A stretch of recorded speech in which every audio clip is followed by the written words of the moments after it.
Les Misérables. Volume 1. Fantine. Book 4th. To confide is sometimes to deliver into a person's power.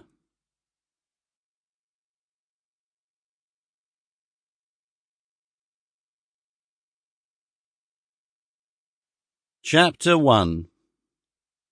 One mother meets another mother. There was at Montfermeil, near Paris, during the first quarter of this century, a sort of cook-shop which no longer exists. This cook-shop was kept by some people named Thénardier, husband and wife.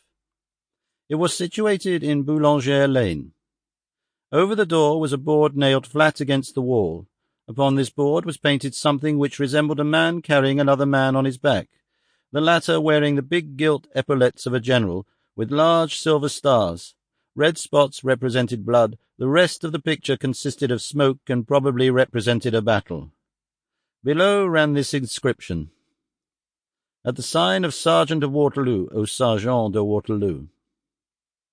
Nothing is more common than a cart or a truck at the door of a hostelry.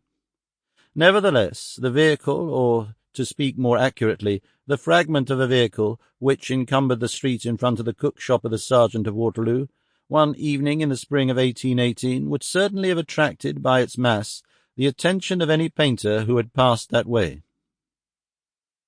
It was the fore-carriage of one of those trucks which are used in wooden tracts of country and which serve to transport thick planks and the trunks of trees.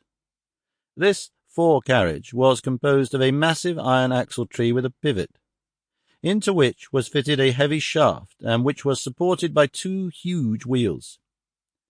The whole thing was compact, overwhelming, and misshapen. It seemed like the gun-carriage of an enormous cannon. The ruts of the road bestowed on the wheels, the fellies, the hub, the axle, and the shaft, a layer of mud, a hideous yellowish daubing hue, tolerably like that with which people are fond of ornamenting cathedrals. The wood was disappearing under mud, and the iron beneath rust. Under the axle-tree hung, like drapery, a huge chain worthy of some Goliath of a convict. This chain suggested not the beams which it was its office to transport, but the mastodons and mammoths which it might have served to harness. It had the air of the galleys, but of cyclopean and superhuman galleys, and it seemed to have been detached from some monster. Homer would have bound Polyphemus with it, and Shakespeare Caliban.